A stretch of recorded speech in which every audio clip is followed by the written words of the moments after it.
Please tell me that I can't, that I won't, that I fail, that I'll never make it out, yeah. Please tell me all the bad, never good. Fill my head full of every single doubt, yeah. Please say any negative thoughts. I pop off when I hear people say I cannot. I get off to the thought of proving everyone wrong. I won't stop to the top, so you better back off and get lost. I'ma stay loud, stay proud, never running out, never heading south. I'll be spreading out, call it word of mouth. Can't put me down, I'll be getting loud. You can have your doubts, not what I'm about. Have your f***ing cloud, it be raining now. I keep making sound, go another round. Y'all know I'm bound, can't stop me now. You don't wanna fuck with me. A slow burn like a disease. Just tell me that I can and I'll show you things that you couldn't believe. Just tell me that I can. Just tell me that I can. Just tell me that I can. Just tell me that I can.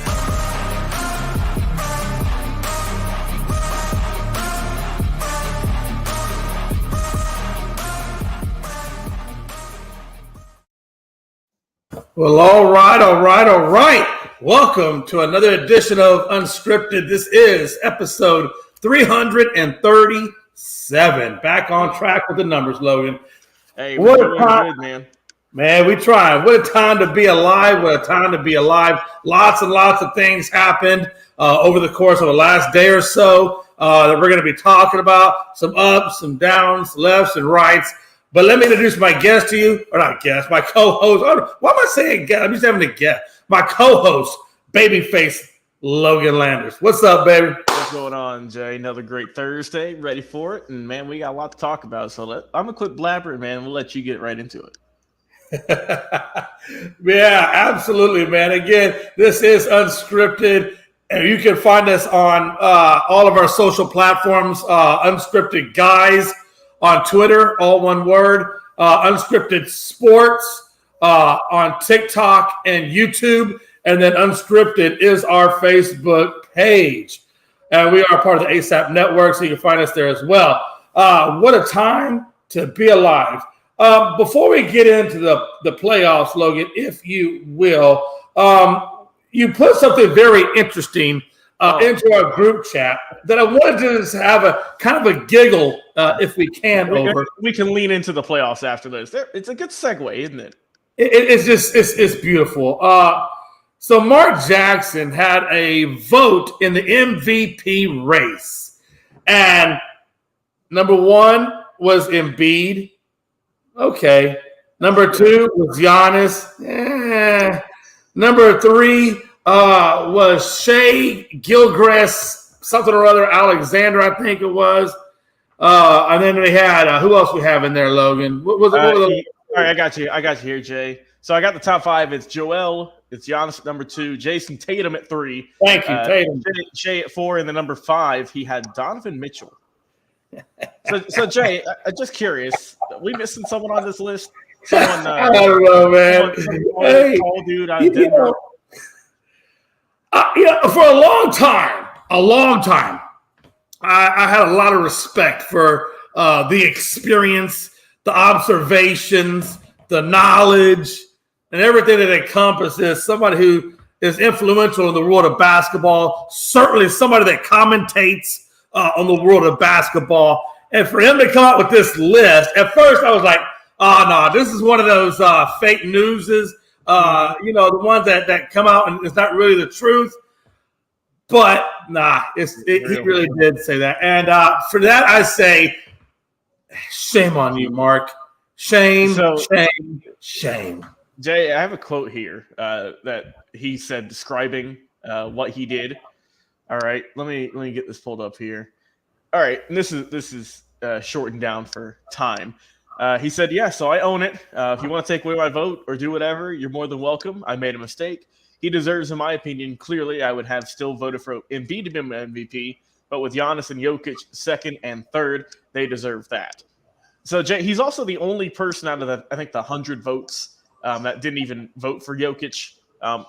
Look, it's not like this vote was monumental in terms of who would have won, because, Embiid still won by a good margin. But come on. How do you forget about him, Jay? And like I said, no, we're not taking any offense to Donovan Mitchell, Shea Gilgeous, Jason. All those dudes made, I think, all NBA at some level. But Come on, Jay. Really? You left out the back-to-back MVP who a lot of people thought should have won it again this year. All right. Come on. I'm just saying, if I was Joker, I'd be like, why do I feel like somebody just slapped me across? Yeah, honestly. Oh man. But it is what it is, and that's the way the man voted. I don't agree with it. Certainly don't see how he came up with it. But as he said, we are all entitled to our personal opinion, whether you agree with it or not. And by the way, I don't agree with it on record. Okay. That being said, let's keep it I had to take a deep momentary pause there real quick. The first game we're going to dive into, or first series I say we're going to dive into, again, we're talking about last night's games, and then we'll get into future stuff. And I believe last night was the Knicks, Heat, and Lakers, Warriors, if I have my mathematics correct. Am I right on that? You are correct. Okay. So let's start with that first. We're going to dive into the Knicks, Heat real quick. I got to be honest with you. I didn't expect New York to come out and play as tough and as strong as they did, to be honest with you. I kind of thought Miami would come in. They kind of not necessarily lay down, but I thought they'd just give a lackluster effort and Miami would go on ahead and take it 4-2. Well, that wasn't the case. Apparently, Brunson and company, they had a meeting on the plane as they were flying out of Miami, going back to New York. They described how they needed to play more up-tempo, more upbeat. They needed more energy, more focus. They just needed an all-around better game effort than what they've been seeing if they want to try to get back into this series. Mm-hmm. By the way, I didn't really get into all the whole Randall thing where, if you listen to Randall's comments, I don't know the exact verbiage of it, but it was just kind of, not exactly the verbiage that a person who's trying to get back into a contest would say. So I don't want to misquote him, so I'm going to leave that one alone. Frankie actually brought it up to me, and I went back and saw it. But anywho, it was interesting. When the first quarter came out, Logan, it was 24-14 in favor of the Heat. And after that first quarter, I said, you know what? Okay, this is exactly what I thought was going to happen. This is exactly the way I think this series is going to go. Miami's going to take it 4-2 because New York looks like they just could care less. However, and a comma. I don't know what Tibby said to the team in between the first and second quarter, but it did the trick because then the Knicks come out and give you 36 points for the Heat's 23. And apparently, whatever he said in the second quarter carried over into the third quarter where they came out and gave you 34 to the Heat's 27, only for it to end up in the fourth quarter, 28 to the Heat's 29. Not enough from the Heat. And they went on to take it 112-103 in favor of the Knicks. And I will tell you, Logan, in the past few games, one of the biggest issues I had with the Knicks was their bench. Robinson came out tonight and gave us 17. Martin came out tonight and gave him 11, 3, and 3. They actually got bench production, although I must tell you, Hart still sucks. The man comes out. 1-2 shooting. Bro, the man comes out. Logan, you can't make this up. The man comes out, and then within the first 5 minutes of play, he's got 4 fouls. Yeah, that ain't it. 4 fouls. And he played a total of 9 minutes. He had basically 0 production.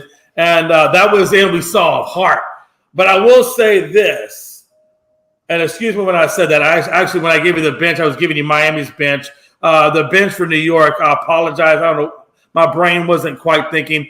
Bench for New York still did not show up. They gave you nothing. I don't know what my brain is left and right sometimes. Hey, we're getting close to the weekend, Jay. It's all good. We're getting close. If it was Tuesday, I'd be on you a little bit better. I was going to say to myself, why am I quoting Miami's bench when I'm talking about the New York Knicks? No, let me rephrase that. Let me back up for just 1 second and tell you that New York gave Bubkiss from their bench, but they did get good play from Randall at 24. Good play from Brunson at 38 and 9, and Barrett gave you 26 and 7. So it was the big three. That was the point I really should have been making. It was the big three of New York and 0 bench effort that got them that win.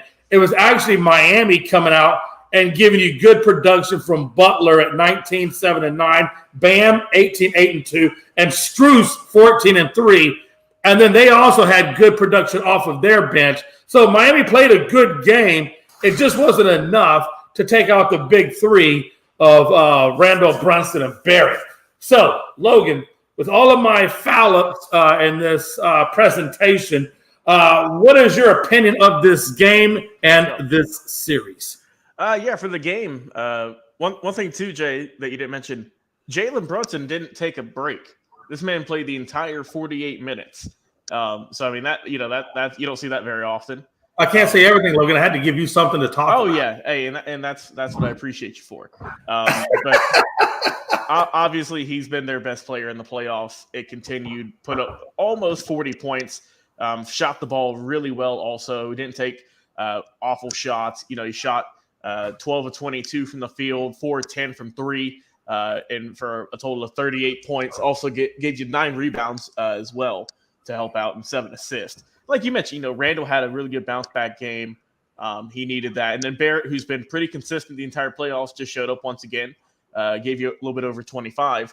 But yeah, I mean, this is obviously it's a much needed win for New York. They needed this one to stay alive, and they're still not out of the weeds yet, Jay. They're still down 3-2.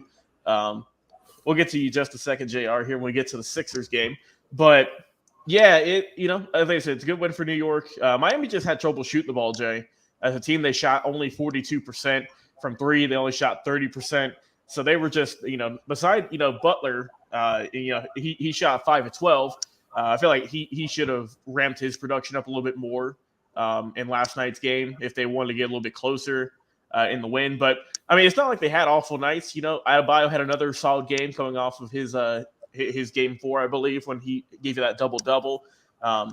But yeah, like I said, they just need a little bit more production from the other guys in the starting lineup. Kevin Love has been just non-existent pretty much these playoffs, which kind of sad to see. But, that's just him with age. Robinson did really good off the bench, though, Jay. Wouldn't surprise me if they maybe swap those two out for just to give another look. Because, I mean, we've seen coaches mix around the starting lineups just to give a different look. So we'll see what happens there. But, yeah, like I said, Miami just came out strong in the first quarter, but then New York just really got it rolling the second and third and just took it away from there. But, yeah, good win for New York, man. And we're moving on to a Game 6. My only question is, as we go to Game 6, Game 6, do you see it goes back to Miami. Yep. Do you think Miami wraps it up in Game 6, or does New York push them to Game 7? I'm going to go with Miami getting the win in Game 6 because they are going to be at home, correct? Like you said, they're going to be in Miami. So I think they'll take care of business at home. So like I said, because the Heat have struggled on the road this year, Jay. On the road, they're 17-24, which we know obviously they struggled in the regular season, but the playoffs is even tougher. So I think they'll wrap it up at home in Game 6. But I think obviously New York's going to put up a good fight, like they have pretty much the whole playoffs. And it'll be another good game. Absolutely. And then we move into the second game, which is the Lakers and Warriors. Yep. As you know, Warriors took care of business back in Golden State, 121-106. LA does still hold the series lead at 3-2. Yep. Davis, played well. He's not going to be in concussion, so we will see Davis again. Yep. But Davis, James, Russell, AR-15, all came out, all gave you good production. Schroeder off the bench gave you 14, 2, and 4. So they got a little bit of production off their bench, but just was not enough to take out Green, Wiggins, and Curry. I would say Thompson, but Thompson only gave you 3 out of 12 for a dismal 10, 6, and 2. So Thompson, big no-no, big disgrace in my opinion right now to his legacy. I mean, literally, I just have a hard time with Thompson right now. I feel like he has had good games, but we have not seen the old, Klay Thompson that we've seen in the past, and that really does hurt me a little bit. Yeah, not as much of a consistent basis, like you said, over the years. He had a good game. I forget what game it was. He had that really good game. But yeah, no, he's just struggled in the playoffs. But I mean, Jay, like you mentioned, it wasn't like the Lakers had a bad game. I mean, they shot the ball pretty well as a squad. They shot, let me see here. Yeah, they shot 48% from the field, 37% from three. That's usually going to get you a win. But Jay, the Warriors just had one of those nights when they just couldn't miss. They shot over 50% of the team. Like I said, all of their starters scored in double digits, and they just couldn't miss, man. And that's how it is in basketball. Sometimes you just get the hot hand, and especially with Golden State, man, we've seen it so many times, time and time again, that once they start hitting shots, whether it's from 2, from 3, it's hard for them to stop, and that's what we saw with this one. Like I said, wasn't like the Lakers had a bad performance, wasn't like they couldn't hit nothing. It's just the Warriors just won up in that game. Plus, they weren't home, Jay, which we know that Golden State was great at home. It's on the road where they struggled, and we'll see what happens in Game 6. Absolutely. And, of course, Game 6, we'll be back in L.A. Yes. The only question I'm going to ask you is, because Frankie says they'll wrap it up in L.A. They better. Rob Scott said they wrap it up back in Golden State, Game 7. I'm thinking that they're going to wrap it up in LA in Game 6. If I'm a Lakers fan, if I'm Frankie, you know what I mean? I would way rather want them to wrap it up at 6 in Los Angeles because, Jay, once you get to Game 7, I don't care what you did previously. That's a whole new game there. And let's be honest, this is Golden State. And it's the champs right here. These are the defending Hey, champs. listen, under Steve Kerr, when facing elimination, they are 8-2. Do what that is. Make sure they are 8-2 under him when facing elimination. And look, Logan, that's why Game 6 is so pivotal. This is probably the most important game of the series. If they win, Lakers are done. If they lose, then that means the Warriors most likely will take it in Game 7 back in Golden State. So we'll see what happens, but just keep that in mind. And then John brought up a good stat here. He said LeBron is 17-0 when leading 3-1. Oh, yeah. And then, that's a good stat, too. And then John brought up. Suns and Nuggets, we're about to get there. He said for the Suns and Nuggets, you think the Nuggets would finish this series without Murray? We'll talk about that in a second. Give me 1 second to think on that one. LeBron is 17-0 and lead. Yeah. All right, let's talk. As a matter of fact, we're going to talk. Let's go ahead and talk Nuggets. Since John got us into that, we're going to talk Nuggets and Suns. Nuggets did win over the Suns, 118-102. Denver now is controlling it, 3-2. I was not tracking that Murray was not going to be there. Is there something that Logan did he get? I'm checking right now, Jay. I think. Let me see. I'm checking the ESPN real quick. Well, I honestly did not see anything on Murray. It says here on ESPN it's a game time decision. And then just quick Google searching. Looks like he's got an illness. I'm not sure what it is. They didn't list it.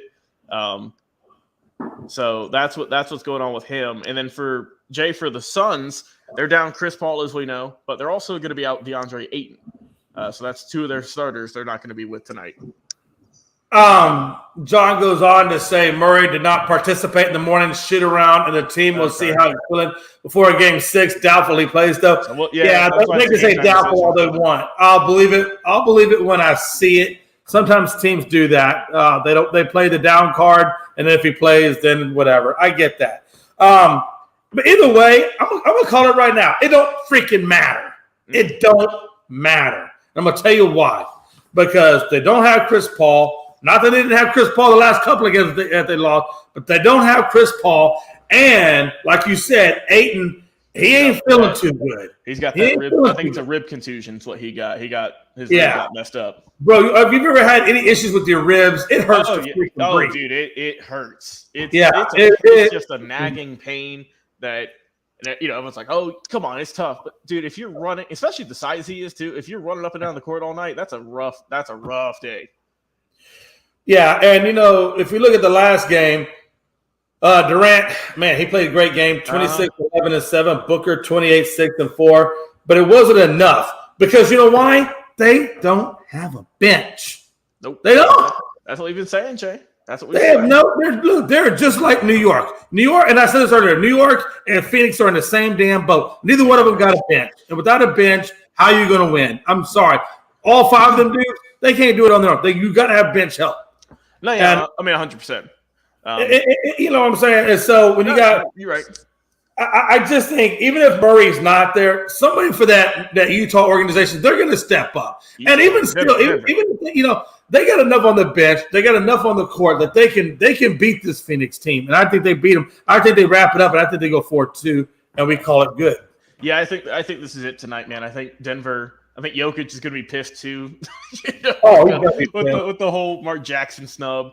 I mean, he had a phenomenal game. The last game that they lost, I believe.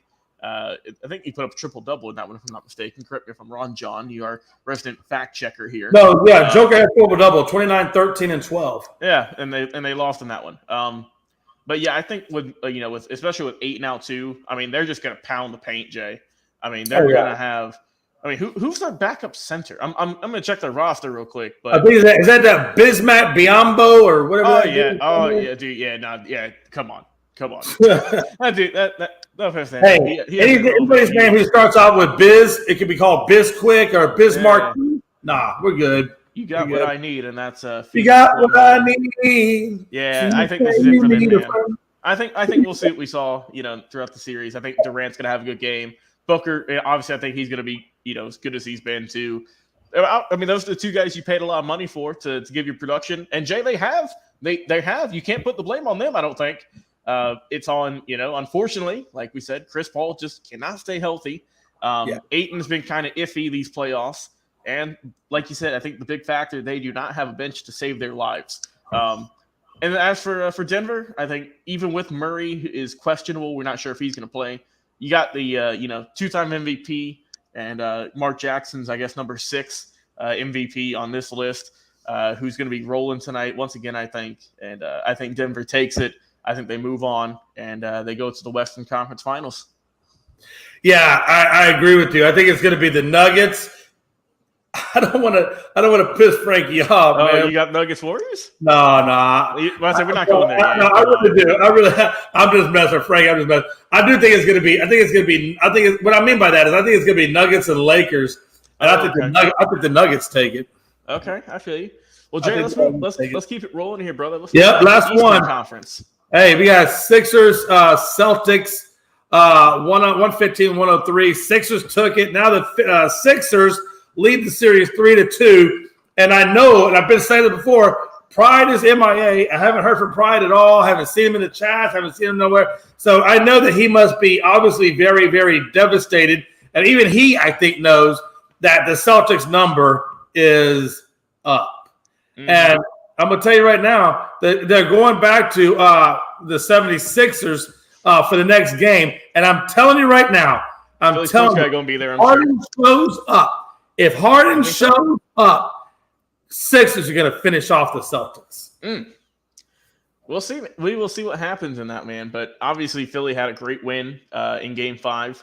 And as for Boston, Jay, I have a coworker who's from Boston who has moved down here for a little bit now. And I went to work the other day, Jay, and I said, so I said, hey, man, what do you think about Al bleeping Horford? And because, Jay, talk about just anemic. 0-7 from the field, 0-7 from 3, 0 points on the night. They didn't get you a free throw, man. Just, man, come on. You can't have that, especially from your vet. And like I said, Tatum had a good game. Jay, I did say before the end of Thursday's show, I said Tatum would have a good game. I thought they were going to win, but Tatum still had, he put up 36, but it was not enough, man. Philadelphia just ran away with it. Embiid and also, too, Jay, you mentioned you think Harden's going to have a good game. Maxey came from out of nowhere. I mean, he put up 30 points in the win.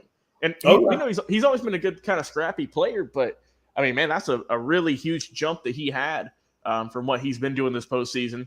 Harden only shot the ball 8 times. He kept feeding Maxey, who had the hot hand. And when you're hot, you're hot. Yeah, and let's not forget, Jay, I think people forget that Harden is as good as he is at scoring the ball. He's not afraid to dish it out, too. He got 10 assists,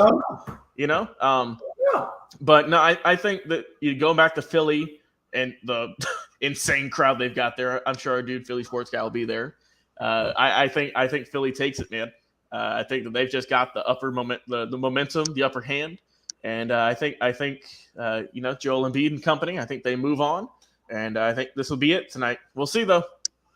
You missed a wonderful opportunity. If I would have been in your workplace, I would have brought an egg to work, and I would have gave your friend an egg. And then when he looked at you, he says, "Hey, what's this for?" You can say, "Hey, look, I just wanted to give you the same thing Al Horford gave you." Oh, man.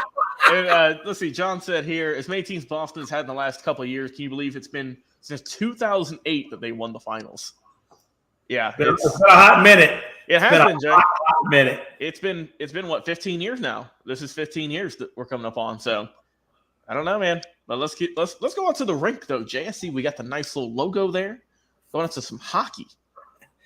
So, as you know right now, your Hurricanes are playing New Jersey Devils right now, at the moment.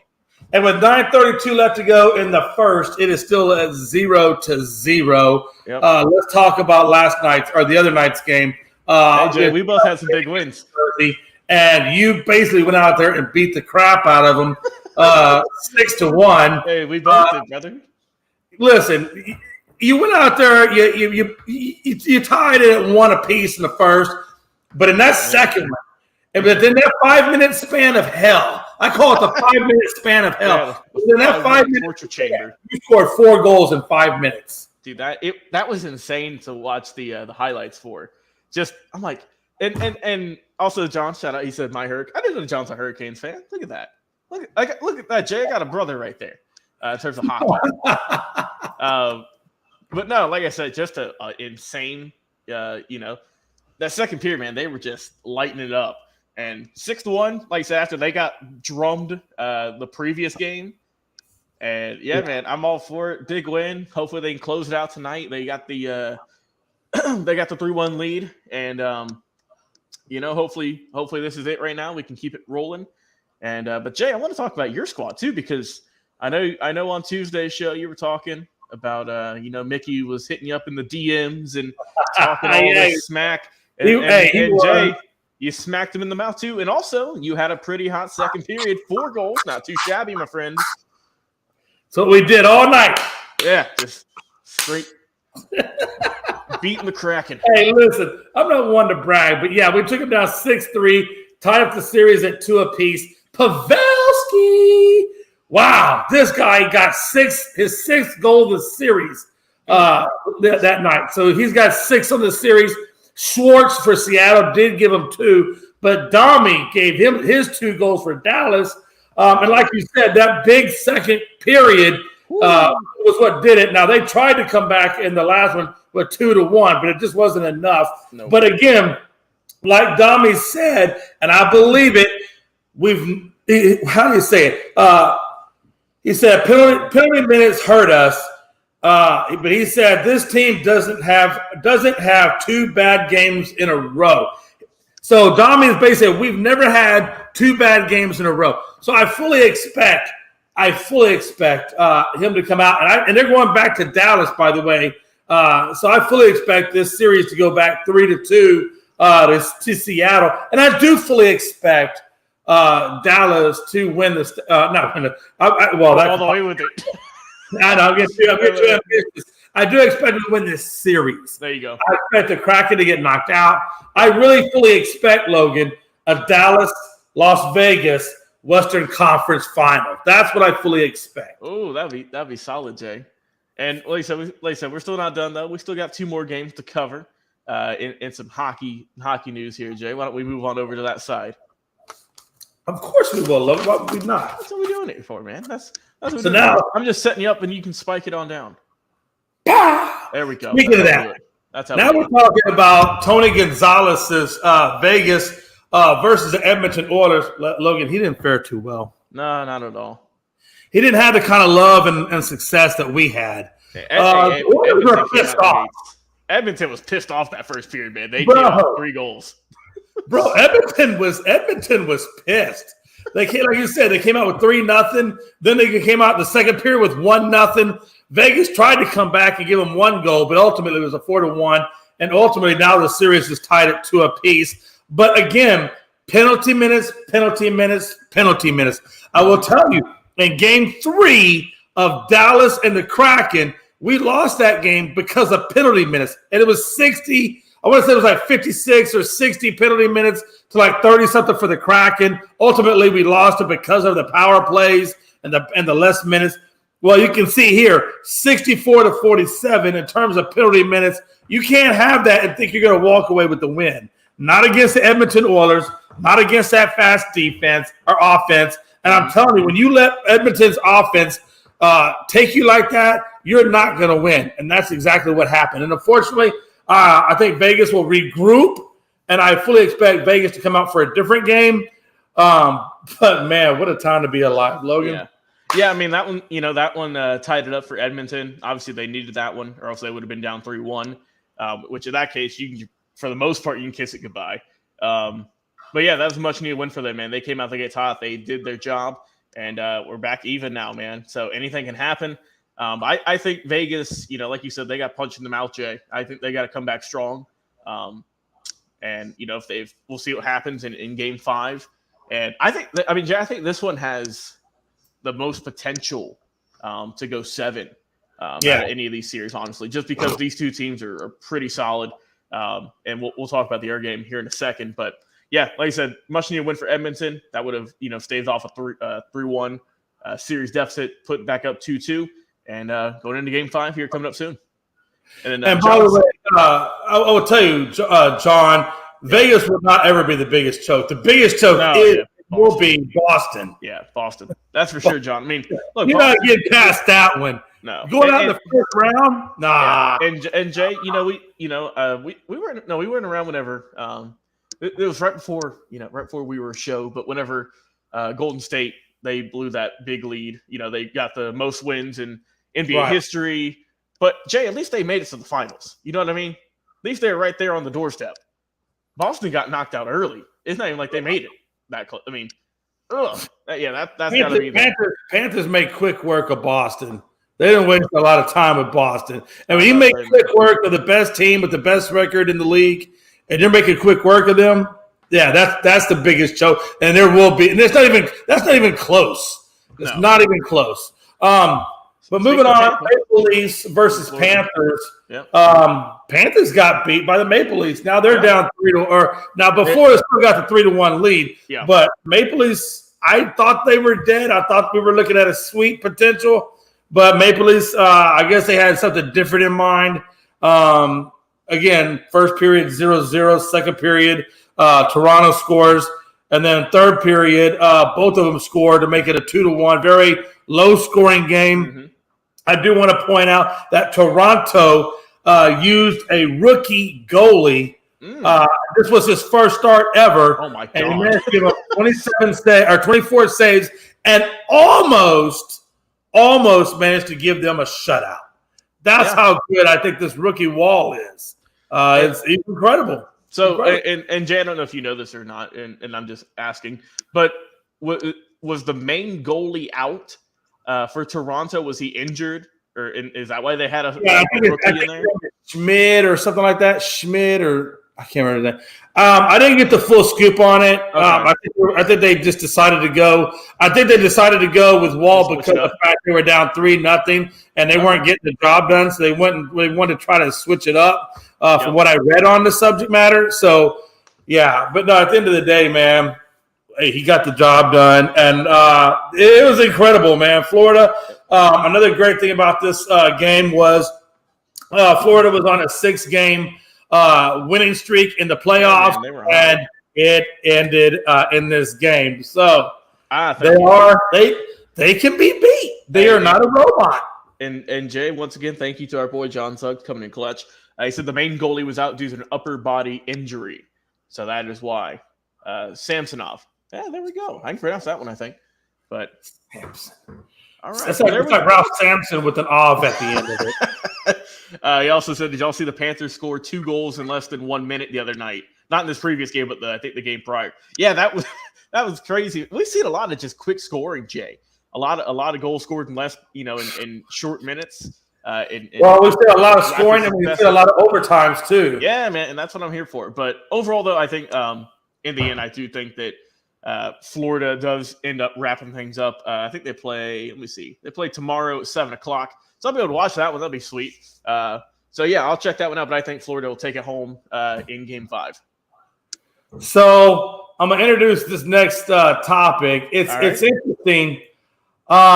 We saw Bronny do his commit officially over social media to USC. Now we see Dennis Rodman's son, DJ Rodman, who's a 6'7" forward, making his transfer to USC. From Washington State, where he played 4 years at Washington State. But because of the COVID rule, they granted him basically a 5th year. And so he's going to go play with Bronny and USC for that last year before, I guess, he tries to declare for the draft. The interesting thing about Bronny is, and I said he's 6'7", he's actually 6'6". He's got nine, but a little over 9 points a game, a little over 5 rebounds. He's not like his dad. His dad probably would have had about 15 rebounds. Easy. But he did start 30 of 31 games last season. Yeah, career year. USC is 22-11 last season. They lost in the first round at the NCAA tourney to Michigan State, 72-62. My question to you, Logan, is they win the Pac-12. They got a lot of good guys coming back, as we mentioned the other day. That they had that 5-star recruit coming in, and they also have the other guy, Collier, I think his name is. He's averaging like 17.7 points a game. DJ Rodman, Bronny are now joining this squad. What do you think, or what do you think this team goes from here? Now that they're starting to add on some, I guess, named. I'm not going to call them star talent. I'm just going to call them big name talent. Yeah, and it's going to be interesting, man, because I'm just looking at the roster, just kind of roll it over right now. There is another guy from Sierra Canyon where Bronny went to high school who's going to be on the team. Okay. His name is Kajani Wright, a 6'9" forward. He's going to be there. He's a freshman. Good bit of guys from California, a couple guys from Texas too also, Jay. I know you're happy for that. But they got Zach Brooker, another one from Sierra Canyon. Let's see. And then, obviously we got Bronny who's coming from there. But, I think that USC, they're a young team. I mean, there's a lot of young talent on here.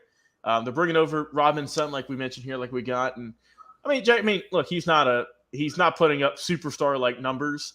Like John said, he's nothing special, barely makes 9 points a game. Like I said, but I'm looking at his page here, Jay. Like I said, he had a good year last year, career year in terms of games started in 30 of 31. Plays for about 31 and a half minutes. Doesn't shoot the ball a whole lot. He usually gets around 7 shots a night. Shoots around 41%, which not too bad, I would say. 3-point percentage though, 38, which I think that's solid, but he shoots about 4 a game, which you need a guy who can stretch the floor a little bit. And then in terms of obviously when you think the Rodman name, you think of rebounds. But obviously with him being only 6'6", and he doesn't got the height of his dad, and he is a power. He's a forward, and he only grabs you around he had about 5.8 rebounds. That was his average last season. So nothing special, Jay. Right. Wouldn't surprise me if he's a bench piece, maybe early on, and if he develops even more, go ahead. But it is cool to see though that we get another kind of big name in the basketball world going to team up with USC. But we'll see what the Trojans could do, man. They got a lot of talent, and like I said, they got knocked out in round 1 this past year. But we'll see what they can do this upcoming season. It's going to be interesting to say the least. If nothing else, it's definitely going to put USC on the map for most recognizable names. You are. But let's get to some breaking news a little bit. Okay. Not so much going to be good about this, but we got to put it out there, man. The Oakland A's, their broadcaster got in trouble for racial slurs. Yeah. Now, Bob Huggins loses $1 million or takes $1 million pay cut for an anti-gay slur. And this is probably the biggest pay cut ever given to somebody. Yes. And now, like I said, obviously, if you guys want to check out the video, see what he said, go for it, right? That's all on y'all. We're not going to play it here. We're not getting in trouble, Jay. We're not doing that. But I will say this. West Virginia, he's a West Virginia basketball coach. Forever. One thing about West Virginia is they have a very large LGBTQ community. They're probably number 1 in transgender community. And then when you come out and say something like that, or anything that's defamatory like that, yeah, they're wanting your head to roll. It's like, come on, bro. You're like an LGBTQ headquarters for crying out loud. So they had to give you $1 million. They had to. I don't think they had a choice. It had to be a statement type fine, or there was going to be probably some serious ramifications on the university if they did. Now, here's the deal. He gets $1 million reduction. So he goes from $4.2 million to $3.2 million. He goes from a multi-year contract to a year-by-year pact. I don't know what a pact is. Maybe that's just season by season, see how you do. I guess so. But so he goes from multi-year to year-by-year. He also gets a 3-game suspension, and he also has to do a lot of sensitivity training. Mm-hmm. And on top of that, he has to go head up several groups and lead certain groups' efforts to reform the way they, people, speak and talk around or in a public setting or whatever setting. He basically is in charge of trying to reform, the way the school does their business in that respect. So I imagine he'll go up to a lot of LGBTQ groups and say, yo, here I am. Here's my services. How can I support you? Yep. So he's going to be put into that kind of bubble. So yeah, he's gonna be going through a lot, and he's 79 years old. No, he turned 70 this year. I'm retiring and calling it good. Yeah, he turned 70 in September. Jay, he said this on live radio in an interview. And Jay, it's just a term that, look, as much as people talk about things you shouldn't say, cancel culture, all that stuff, right? Jay, come on. This is a word that people haven't used in a long time that shouldn't use.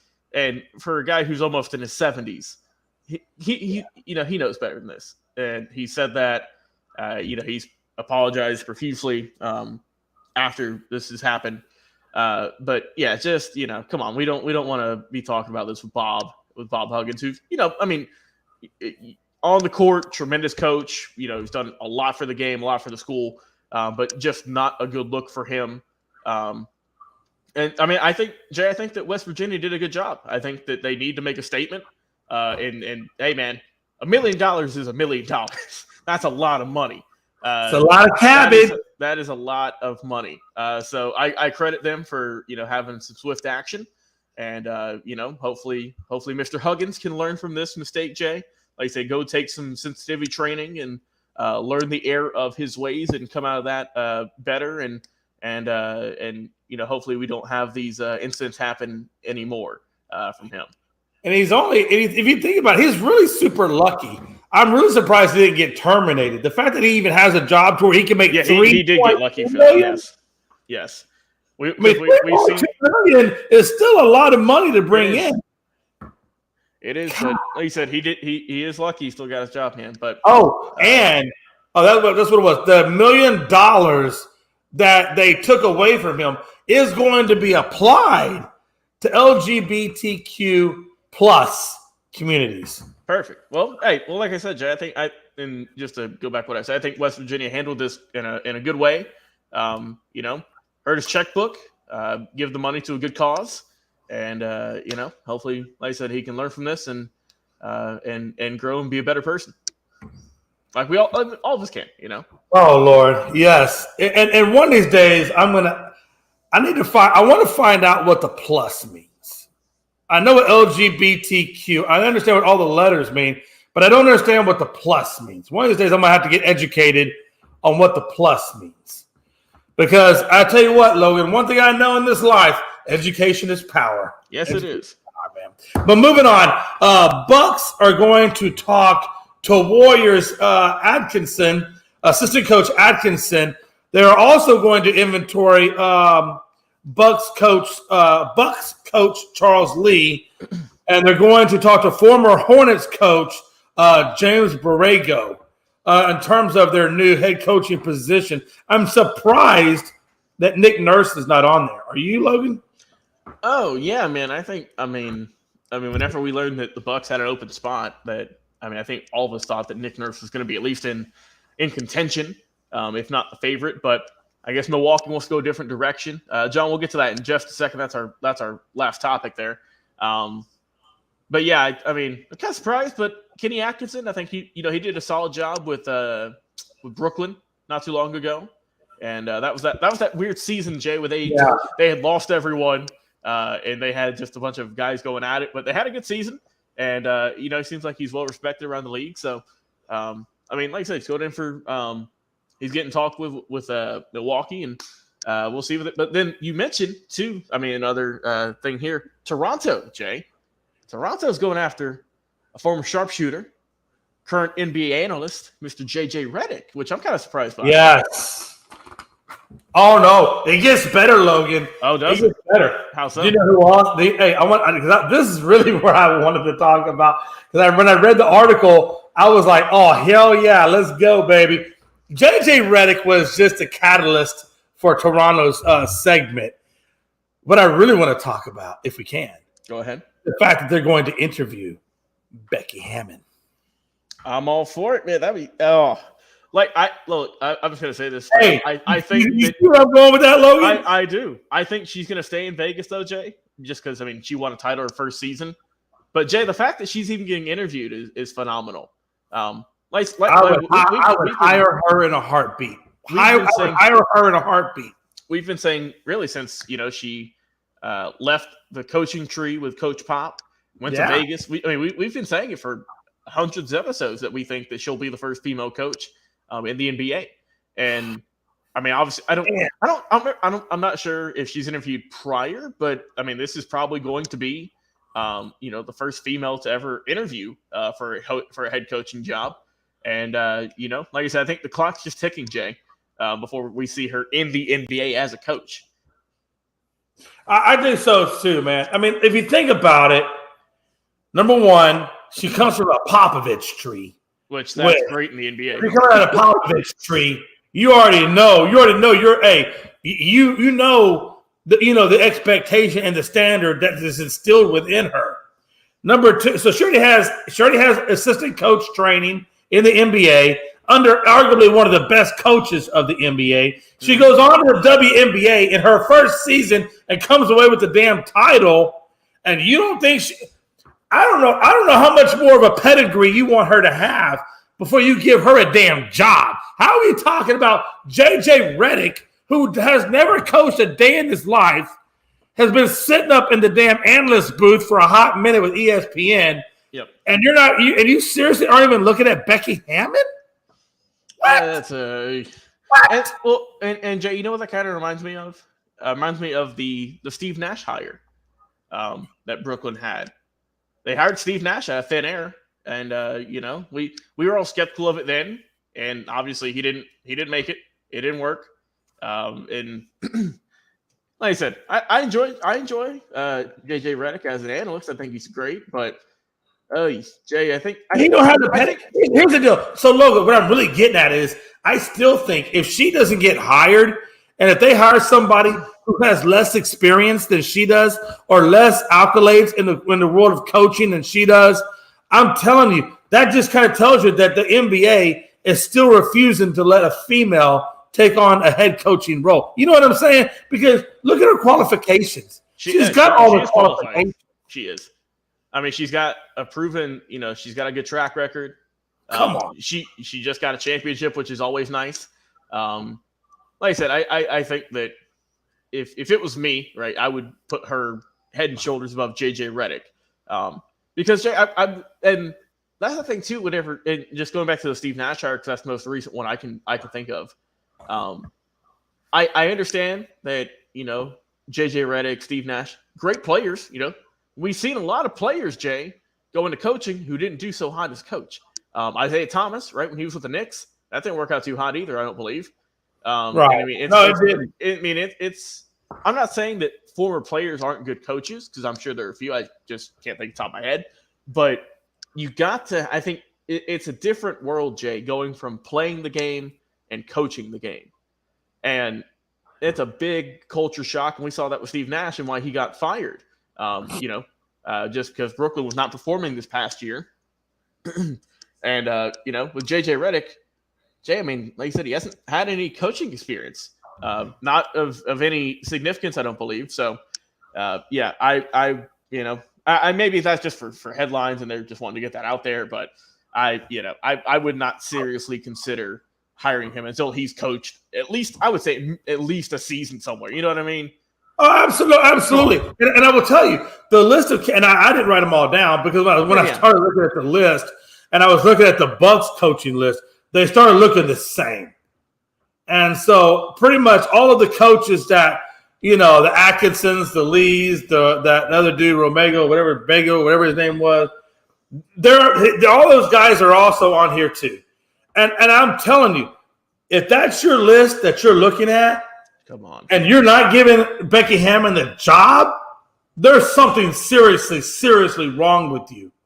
Now, if she was going up against an Odaka or a Nick Nurse, somebody of that caliber, okay, totally get it, totally understand. But when you're going up against just another bunch of assistant head coaches, of which you were one your damn self, under Popovich, one of the best coaches in the league, so you know the mindset that she has, and she just took a team to the – come on. I'm about to say, yeah. Come on, man. I feel you on that, man. Anyway, right. We got last topic, which is the one that John Suggs was referring to, was father of UGA player killed is now suing University of Georgia, and guess who else is included as a co-defendant? Yep, you got it, Jalen Carter. Yeah. Now, I will tell you, Logan, there is a long list of co-defendants. If you really want to go look at it, it's more than just those two. I'm just giving you the two that really kind of matter the most. Everybody else, whatever, it is what it is. But those were the two that really kind of stuck out at me amongst defendants, right? Yep. So, yeah, he's suing for $2 million for wrongful death. And so to answer what John Suggs is asking, I pray that $1 million Jalen Carter has to pay. I hope and pray. I hope the other $1 million comes from the University of Georgia because she was LaCroix, or LaCroix was an employee of the University of Georgia. Now LaCroix is dead, so you can't sue her, but you can sue her employer, right? So yeah, if you want to sue University of Georgia based on that, I get it. But I think Georgia should pay $1 million, but I think Jalen Carter absolutely, unequivocally should pay $1 million. Hell, I'd be okay if he paid $1.5 million and they paid $500,000. Honestly, you know what I mean? Jay. So he's seeking $40 million. $40 million. I did not catch that number. Where did you see that number? I see this I'm looking here on Fox Sports. Okay. Files a $40 million lawsuit against the university, and also, like I said, Jalen Carter has been named as a defendant. So, yeah, Jay. So just going down the facts real quick. Just quick little bullet point notes here. So the vehicle that Chandler LaCroix was driving, that early, late night, early morning, 3 a.m., whichever you want to call that. It was going over 100 miles an hour in the crash. They also found out the blood alcohol levels for her were more than twice the legal limit in the state of Georgia. Yeah. So obviously, that's actually, Logan, it was 2.5. She was 2. Yes. Okay. Yes. Yeah, her blood alcohol was 0.197, which is 2.5. I believe in Georgia the legal limit is 0.08. I think around that, maybe. Yeah, it's 0.08. Okay, yeah. So and like you said, more than 2.5 times that, and just obviously it was an awful situation, Jay. With all parties involved, and we'll see what happens here. Obviously, this case is far from over. But I will say this, Logan. You want to know something interesting? You want to know something interesting? Yeah. This is no lie. I actually served as a juror on a trial where a lady was driving drunk. She had a passenger in the car with her, and she wound up hitting a car, a statue, and something else. She drove through somebody's yard, took out bushes. I mean, she was just, she literally, when the cops got there, they opened up the door. The lady fell out of the car, literally fell out of the car because she was so drunk she couldn't stand. And do you know I was on that jury, and I kept adamantly defying that lady should have to pay her a certain amount of money. But you know what they said? The rest of the jury, which I got outvoted on, the rest of the jury basically said, look, she knew damn good and well when she got in that car what she was doing. She knew that person was over the legal limit because she had been drinking, and she got in the car with her anyway. So damn it, bygones be bygones. It's her responsibility. So they wound up giving her 0. Now I don't agree with that. And I really believe 100% that Jalen Carter, UGA, and whoever else need to be held responsible and pay that money. But I would not be surprised if they come back with a verdict that says, you know what? She got in the car. She knew who she got in the car with. She knew that they were drunk. And so it is what it is. I wouldn't be surprised. Do I think that that's right? No. But I would not be surprised if that verdict came back that way. Right. And just to, put a wrap on this here, we did get a comment from John saying he was on a suspended license. I found an article here on ESPN, Jay. I'm just going to read the first paragraph. This is from Tim McManus. Jalen Carter was driving with a suspended license during the night of the January 15th incident in Athens, Clark County, Georgia, that led to misdemeanor charges of reckless driving and racing, court documents show. That was the end of the quote there. Then a little bit later on, it says that he was sentenced to 12 months of probation. Carter was $1,000 fine, also 80 hours of community service. He was not charged with driving with a suspended license. So we will see. Like I said, there's still a lot more to be sorted out with this. We'll obviously cover, but Jalen Carter's now with the Philadelphia Eagles, or as we like to say, the Philadelphia Bulldogs, with as many Georgia players they got on that team now, and we'll see what happens. Philadelphia Bulldogs. It is, man. They should put an eagle background with a bulldog face, like an eagle and a bulldog together. That's how that should be their new mascot. I'm all for it. What a time to be alive. Okay, folks. We're going to get to the final thoughts, and then we're going to get up on out of here. Logan, what are your final thoughts, brother? Well, Jay, since we're talking about, some not so good football news, some other stuff did come out with former Las Vegas Raiders wide receiver Henry Ruggs, name that we haven't brought up in a while, Jay.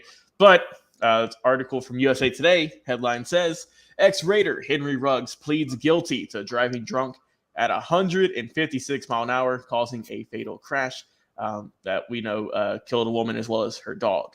I think it said, Jay, let's see. He has a minimum 3. It'll be a minimum 3. The minimum 3-year sentence cannot be reduced by converting the 1.5 years that he has spent on house arrest and time served already. So I think from what I've seen, it's 3 years minimum. I think 10 years maximum since he took this plea deal. So like I said, he pleads guilty, and Jay's looking like he is going to be in the big house for a little bit, which, once again, sad to see. Had great potential on the field, but all that you can just throw it in the trash because, man, come on. Just a horrific situation that we all talked about here when it occurred. And, yeah, it's just, man, come on. You just a disgusting situation. Now it seems like we're getting somewhere with this case. But like I said, pick the hopes up a little bit, pick the vibes up some. I don't want to keep it all bad. Jay, Brett Favre, as we all know, was suing a couple of people, Pat McAfee being included. That has now been dropped. It said he's no longer suing Pat McAfee for comments that he made about his little welfare scandal he has going on at the moment. So good news for him. And it looks like Pat McAfee is about to get a bag somewhere. Said he's in talks with, I think, ESPN. Potentially to get some money. So we'll see. Oh, we know Pat McAfee's going to get some money somewhere, somehow. Jay, what's your final thoughts, man? Yeah, I'm not going to spend too much time on that first one. I am going to say this. Logan, I don't know about you. I remember one time I was playing with the lighter when I was a kid, And I remember I put my hand through the lighter. I don't know what I was doing, such an idiot. And I burnt myself with the lighter. And I remember to this day what it felt like to have fire on my skin. And it was the most incredibly awful, undescribable pain that I can't even imagine describe, because I don't know if there's a word for it. It hurt that bad, right? And when I imagine a lady who you tell me burned to death, not just got killed, but burned to death, I often think about when I burned myself with a lighter, and I think about a lady who could not get out of a car and just sit there and had to burn until her life was no more. And you're going to get 3 to 10, probably get 5, be out on probation in 3, and move on with your life. And you think that's okay? God, what a messed up world we're in, man. Yes, thank you. I almost wanted to say it so bad. What a messed up world we live in. That's the punishment that we're giving out. But that's all I'm going to say. I'm going to leave you with that image. Do with that as you will. Brett Favre, who cares? I hope you get put in jail too. Hey, good news though. I hope he gets put in jail. I hope Brett Favre gets put for stealing money from people. I hope you see jail time. And Jay, to put some positive NFL news, schedule releases come out soon. Yes. We know a few games. I know for the Raiders, they're playing the Chiefs on Christmas Day, so more than likely that's going to ruin my Christmas. So just giving you a but you know what I'm excited about, and what I'm really glad the NFL did, and it makes me happy, is the fact that the New York Jets are going to be playing the Bills on Monday night, on opening Monday Night Football. And what a better way to see. I really hope the Bills just crush the Jets. I hope that's my would not shock me at all. What a time to be alive. I will end it with this though. The Astros beat the Angels in the series 2-1. What a time to be alive. There is hope, Landon. There is still hope that my Astros can cross the abyss. What did you call me? Logan. You called me Landon. Did I say Landon? Yeah, yes, you did. Yeah, well, it starts with an L and ends with an N. 337 episodes, ladies and gentlemen. Look, Logan, Landon. They both have an L. They both end with an N. It's just a few little letters in the middle, okay? Okay, all right. That's fine. I'll give you a break just because we're going to be off on Saturday. Amen. Saturday. Okay. Hey, and I will end with this though. Quick update on the Carolina and Devils. The Devils are up, unfortunately, Logan, 1-0, but you got like 19 and some change to go in the second. So it's a long game. But that's where we are currently. And also for the basketball, Celtics up 15-12 right now. About 4 minutes left in the first. Amen, brother. All right. Hey, John Suggs. Thanks for joining me, man. I don't remember who the other guy was. He came out of YouTube. JR, I think, something like that. Yeah, JR out of YouTube. Appreciate him for on their channel. Appreciate everybody commenting. Logan, man, much love. I will be me and you will be back on Tuesday. Taking Saturday off every week. 338th episode on Tuesday. And again, make sure you guys like and subscribe on our Facebook page. Like and subscribe on our YouTube, and then follow us on TikTok, Unscripted Guys, and Unscripted Sports on TikTok, and there it is on YouTube. We would greatly appreciate that, and hopefully you enjoy the content that we are putting out, and we will see you next time. Everybody, y'all have a good one. We out.